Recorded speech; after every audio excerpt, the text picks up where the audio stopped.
सभी को नमस्कार, मेरा नाम अभिषेक है और आप देख रहे हैं 31 मार्च 2026 के इम्पोर्टेंट करंट अफेयर्स को जो आने वाले सभी प्रतियोगिता परीक्षाओं के लिए इम्पोर्टेंट है। चलिए शुरू करते हैं अपने आज के करंट अफेयर के सेशंस को और देखते हैं आज के 10 इम्पोर्टेंट सवालों को। पहला सवाल आपके स्क्रीन पर रहा। भारत के विदेश मंत्री एस जयशंकर मार्च 2026 में G7 विदेश मंत्रियों की बैठक में भाग लेने के लिए किस देश को के निमंत्रण पर जाएँगे? तो देखिए फ्रांस ने निमंत्रण किया है किसके लिए? तो G7 फॉरेन मिनिस्टर्स की मीटिंग चल रही है।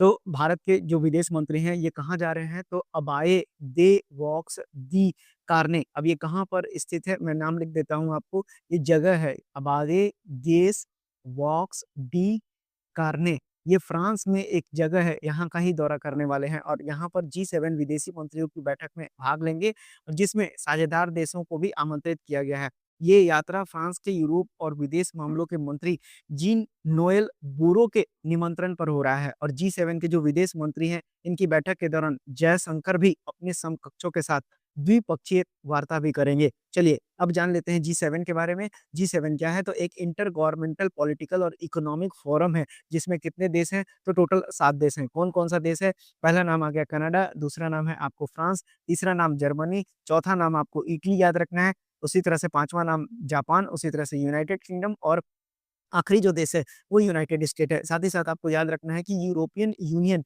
कैसा मेंबर है? तो ये आपका नॉन इन्यूमरेटेड मेंबर है। अब आपकी बात करें कि ग्रुप ऑफ 7 की स्थापना कब की गई थी? ये आपको 25 मार्च 1973 में इसकी स्थापना की गई थी।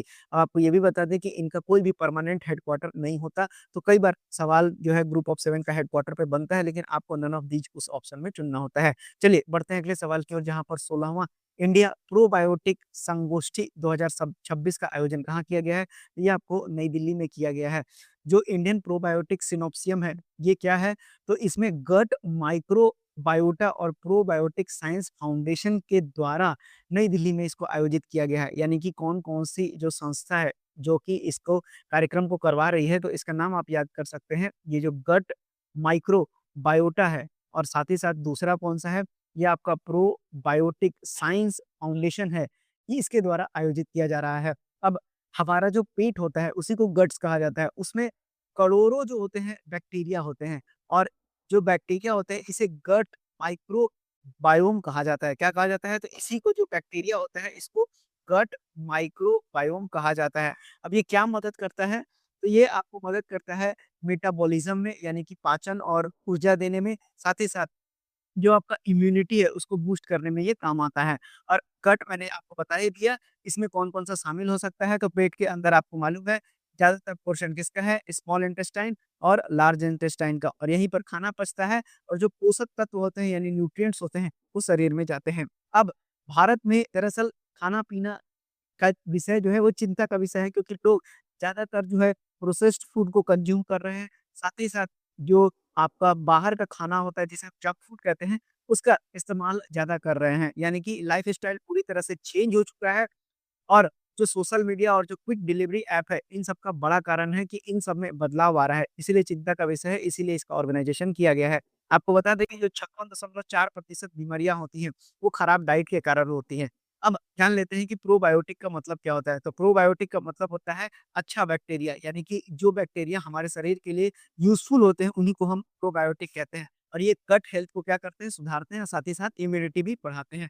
अब जो टॉप 5 प्रोबायोटिक बेनिफिट्स हैं, वो क्या-क्या हैं? तो ये डाइजेस्टिव हेल्थ को सपोर्ट करते हैं, इम्यून हेल्थ को, उसी तरह से इन्फ्लेमेशन को रिड्यूस करते हैं, जो वेट है उसको लूज़ करने में मदद करते हैं और एलर्जी में भी रिलीफ देने का काम करते हैं। तो ये भी बात आपको दिमाग में रखना है। चलिए, अब जान लेते हैं कि इसका कन्क्लूज़न क्या है, यानी कि जो भी फाउंडेशन जो 2 फाउंडेशन मैंने आपको बताया, इनका मुख्य उद्देश्य क्या है? तो जो गट हेल्थ है, वो बहुत इम्पोर्टेंट है। सही डाइट अपनाना ज़रूरी है। प्रोबायोटिक्स भविष्य की मेडिसिन बन सकती है और प्रिवेंटिव हेल्थ केयर यानी बीमारी से पहले रोकथाम पर ध्यान देना होगा, इसीलिए ये आयोजन किया गया है। बढ़ते हैं अगले सवाल की ओर जहाँ पर आपसे पूछा गया है कि भारतीय वायुसेना के मिग-29 यूपीजी लड़ाकू विमानों में कौन-सी मिसाइल इंटीग्रेट की जा रही है? तो इसका नाम क्या है? असराम मिसाइल। अब इंडियन एयर फोर्स जो है अपना जो लड़ाकू विमान है, कौन-सा? मिग-29 लड़ाकू विमान है, इसमें नई मिसाइल लगाने जा रही है, जिसका नाम क्या है? असराम मिसाइल। अब आपको बता दें कि ये जो एएसआरएएम है, इसका मतलब क्या होता है?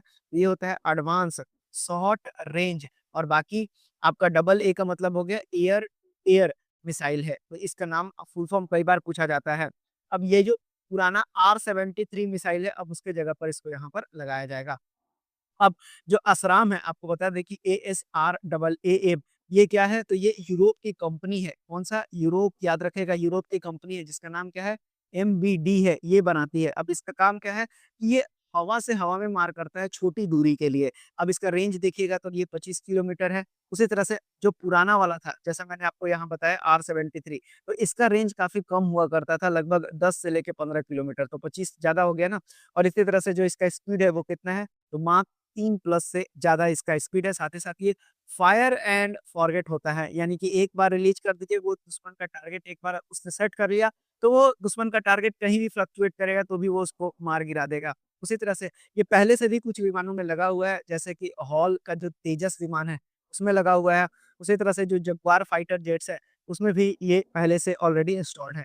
बढ़ते हैं अगले सवाल की ओर। अगला सवाल आपसे पूछा गया है कि राष्ट्रीय विज्ञान पुरस्कार 2026 के अंतर्गत विज्ञान रत्न पुरस्कार किस उद्देश्य के लिए दिया जाता है? तो देखिए, विज्ञान एवं प्रौद्योगिकी में आजीवन उपलब्धि के लिए ये दिया जाता है। अब जान लेते हैं कि गवर्नमेंट ऑफ इंडिया द्वारा शुरू किया गया ये राष्ट्रीय पुरस्कार साइंस, टेक्नोलॉजी और इनोवेशन में बेहतरीन जो लोग काम करते हैं, उनको सम्मान में दिया जाता है। मैनेज कौन करता है? तो मैनेज करने का काम कौन करता है इसको? तो सीएसआईआर। सीएसआईआर क्या है? Council of scientific and industrial research है। उसी तरह से इसमें कौन इन्वॉल्व है? तो मिनिस्ट्री ऑफ जो साइंस एंड टेक है, वो भी इन्वॉल्व है। आप देख सकते हैं जितेंद्र सिंह को। उसी तरह से किन लोगों को दिया जाता है? तो इसमें साइंटिस्ट शामिल हैं, जो टेक्नोलॉजिस्ट हैं वो शामिल है, और साथ ही साथ जो कुछ इनोवेट करते हैं, तो इनोवेटर्स भी इनमें शामिल है। अब 14 फील्ड में दिया जाता है, agriculture, space science, medicine, physics, chemistry, ये सारे क्षेत्र में दिया जाता है उनके बेहतरीन योगदान के लिए। अवार्ड 4 कैटेगरी में बाँटा हुआ है। एक होता है विज्ञान रत्न, यानी पूरे करियर में योगदान दिया जाता है। उसी तरह से विज्ञान श्री, यानी महत्वपूर्ण विशिष्ट योगदान के लिए दिया जाता है। विज्ञान युवा, जो कि शांति स्वरूप भटनागर अवार्ड कहलाता है, 45 साल से कम उम्र के जो टैलेंटेड यंग साइंटिस्ट होते हैं उनको दिया जाता है। और विज्ञान टीम, 3 या उससे ज़्यादा लोगों की टीम को दिया जाता है, यानी जो टीम में मिलकर काम करते हैं। अगले सवाल की ओर बढ़ते हैं। आपसे पूछा गया है कि IMEX TTX 2026 maritime exercise conduct किया गया है, किसके द्वारा? तो ये इंडियन नेवी के द्वारा कंडक्ट किया गया है। कहाँ पर किया गया है? तो कोच्चि, केरला में ये किया गया है। इसमें कई देश के नेवल ऑफिसर्स भी शामिल हुए हैं। चलिए, अब कौन-कौन सा देश भाग लिया है? तो Bangladesh, France, Indonesia, Sri Lanka, Maldives, Mauritius, Singapore, Kenya, बहुत सारे देश है, ये आपको याद नहीं रखना है, सिंपल इंडियन नेवी का नाम याद रखना है। इंडियन ओशियंस के आप देख सकते हैं ये सारे के सारे लगभग देश है। उद्देश्य क्या है? तो उद्देश्य है कोऑर्डिनेशन बढ़ाना, इन्फॉर्मेशन शेयरिंग को इम्प्रूव करना, मैरीटाइम सिक्योरिटी को मजबूत करना, कॉम्प्लेक्स सिचुएशन में डिसीजन मेकिंग प्रैक्टिस को बनाना। अब टीटीएक्स का मतलब क्या होता है? तो टीटीएक्स का मतलब होता है टेबल टॉप एक्सरसाइज, यानी असली युद्ध यहाँ पर नहीं होता है, बल्कि उसका सिमुलेशन होता है, अभ्यास किया जाता है। और ऑफिसर बैठकर यहाँ पर क्या करते हैं? स्ट्रेटेजी बनाते हैं अलग-अलग सिचुएशंस के लिए कि कैसे उनको सॉल्व किया जा सकता है। अगले सवाल की ओर बढ़ते हैं, जहाँ पर फ्रेट शिनकानसेन सर्विस जापान में डेवलप किया गया है, किस कंपनी के द्वारा? तो पहली बार हो रहा है, ये ईस्ट जापान रेलवे कंपनी के द्वारा शुरू किया गया है। आपसे केवल जापान ऑप्शन में पूछा जाएगा, ठीक है? स्पेसिफिक मात्र, ठीक है? अब आपको बता दें कि जापान की जो बुलेट ट्रेन है, जिसका नाम क्या होता है? जिसका नाम होता है शिनकानसेन। अब पहले ये केवल पैसेंजर के लिए था, अब इसको कार्गो के लिए भी इस्तेमाल किया जाएगा। कार्गो मतलब सामान ढोने के लिए, इसीलिए इसको मॉडिफाई किया गया है। और मॉडिफाई करने कौन काम किया है? तो ईस्ट जापान रेलवे कंपनी के द्वारा किया गया है। यानी कि अब बहुत तेज़ी से बुलेट से ट्रेन से भी सामान पहुँचाया जाएगा, क्योंकि इसकी स्पीड कितनी होगी? 200 प जो 75 केएमपीएच है, वो होगी। इसकी कैपेसिटी होगी, ये 1000 बॉक्सेस तक को ले जा सकता है, यानी लगभग 17.4 टन की बात की जा रही है। और लगभग जो टोक्यो से लेके, यानी कि टोक्यो से लेके अभी मोरियोका तक का सफ़र इसको तय करने में कितना घंटा लगेगा? तो 3 घंटे में ये पहुँचा देगा। चलिए बढ़ते हैं आगे, और क्या-क्या सामान लेकर जाएगा? तो सी फूड हो गया, डेयरी प्रोडक्ट हो गया, मेडिसिन हो गया, इलेक्ट्रॉनिक सेमीकंडक्टर और ई-कॉमर्स के सामान, ये फटाफट सेम डे में डिलीवर भी हो जाएगा। चलिए बढ़ते हैं अगले सवाल की ओर। आपसे कहा गया है कि बीबीसी के नए डायरेक्टर जनरल किसको अपॉइंट किया गया है? तो इनका नाम क्या है? इनका नाम मैट ब्रैटिन है। बीबीसी का पूरा मतलब क्या होता है? तो बी का मतलब होता है ब्रिटिश, बी का मतलब ब्रॉडकास्टिंग, और ये हो गया कॉर्पोरेशन, तो ब्रिटिश ब्रॉडकास्टिंग कॉर्पोरेशन है। कहाँ की कंपनी है? यूनाइटेड किंगडम की एक बहुत बड़ी और प्रसिद्ध पब्लिक ब्रॉडकास्टर है, यानी सरकारी नहीं है, लेकिन पब्लिक फंडेड मीडिया संस्था है ये, ठीक है? मीडिया संस्था समझ गए हैं आप। बढ़ते हैं अगले सवाल की ओर। अगला सवाल आपसे पूछा गया है कि मेघालय जल जीवन मिशन 2.0 के तहत सुधार आधारित एमओयू पर हस्ताक्षर करने वाला कौन-सा राज्य बन गया है? 12वां राज्य बन गया है। जल जीवन मिशन 1 क्या है? तो 1 का शुरुआत कब हुआ था? तो ये 2019 में हुआ था, जिसका मकसद क्या था? हर ग्रामीण घर तक नल से पानी पहुँचाना है और 2024 तक सभी ग्रामीण हाउसहोल्ड को फंक्शनल हाउसहोल्ड टैप कनेक्शन देना है। यानी पानी का सप्लाई इंफ्रास्ट्रक्चर और सेफ ड्रिंकिंग वाटर पहुँचाना है। इसी तरह से जल जीवन 2.0 क्या है? तो इसी का अपग्रेडेड वर्ज़न है। इसका उद्देश्य केवल पानी पहुँचाना ही नहीं, बल्कि सिस्टम को सफिशिएंट और एफिशिएंट के साथ-साथ सस्टेनेबल बनाना है। ठीक है? यानी क्लीन वाटर भी देना है, ऐसा नहीं कि नल तो लगा दिए, पानी गंदा आ रहा है। उसी तरह से कहीं कुछ खराबी हो गया, तो उसका मैनेजमेंट करना भी 2.0 के तहत काम किया जाएगा। वाटर ऐसा नहीं कि लगा दिया गया तो सभी लोग बर्बाद करने लगे, तो कंज़र्वेशन पे भी ध्यान देना है। तो ये सारा का सारा 2 में किया गया था, अपग्रेडेशन है ये। आपको अगले सवाल की ओर पढ़ना चाहिए। आपसे पूछा गया है कि भारत का पहला पोर्ट ऑफ रिफ्यूजी किस कंपनी द्वारा शुरू किया गया है? तो ये आपको Adani port and special economic zone limited के द्वारा शुरू किया गया है। अब ये जो आपका Adani port special economic zone limited है, भारत का पहला क्या बना रहा है? पोर्ट ऑफ रिफ्यूजी शुरू किया है। अब पोर्ट ऑफ रिफ्यूजी का मतलब क्या होता है? कि यानी कि अब भारत में जहाज़ों को इमरजेंसी के लिए ऑफ़िशियल सिस्टम बनाया गया है। ये किसके लिए है? इमरजेंसी के लिए है। यानी कि एक ऐसा सुरक्षित स्थान जहाँ पर मुसीबत में फँसा जहाज़ शरण ले सकता है।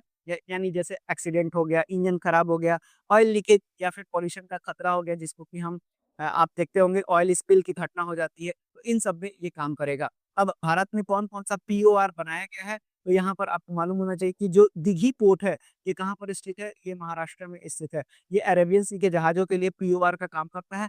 उसी तरह से गोपालपुर पोर्ट ये कहाँ पर स्थित है? ये आपको ओडिशा में है, ये भी आपका पीओआर का काम करता है। बढ़ते हैं आगे, आगे आपसे कहा गया है कि ये ज़रूरी क्यों है? तो भारत की जो कोस्ट लाइन है वो 11,000 किलोमीटर से अधिक है, शिपिंग रूट से जुड़ा हुआ है, लेकिन पहले कोई फॉर्मल पीओआर सिस्टम नहीं था, तो अब मैरीटाइम सेफ्टी मजबूत हो जाएगा, एक्सीडेंट का बेटर रिस्पॉन्स होगा और एनवायरमेंटल प्रोटेक्शन भी बढ़ने वाला है। अगले सवाल की ओर बढ़ते हैं, आपसे पूछा गया है कि हाल ही में किस भारतीय हॉकी खिलाड़ी ने अंतर्राष्ट्रीय हॉकी से संन्यास की घोषणा कर दी है? तो इनका नाम है गुजरांत सिंह, याद कर लीजिएगा, वन लाइनर सवाल है। उसी तरह से अगला सवाल पूछा गया है कि रविचंद्रन अश्विन ने मेजर लीग क्रिकेट में खेलने वाले पहले भारतीय बनने के लिए किस टीम के साथ करार किया है? तो इनका नाम क्या है? सैन फ्रांसिस्को यूनिकॉर्न है। तो देखिए, ये था आपका आज का करंट अफेयर का सेशन, जिसमें आपने टॉप 10 करंट अफेयर को देखा, जो आने वाले सभी प्रतियोगिकी परीक्षाओं के लिए इम्पोर्टेंट था।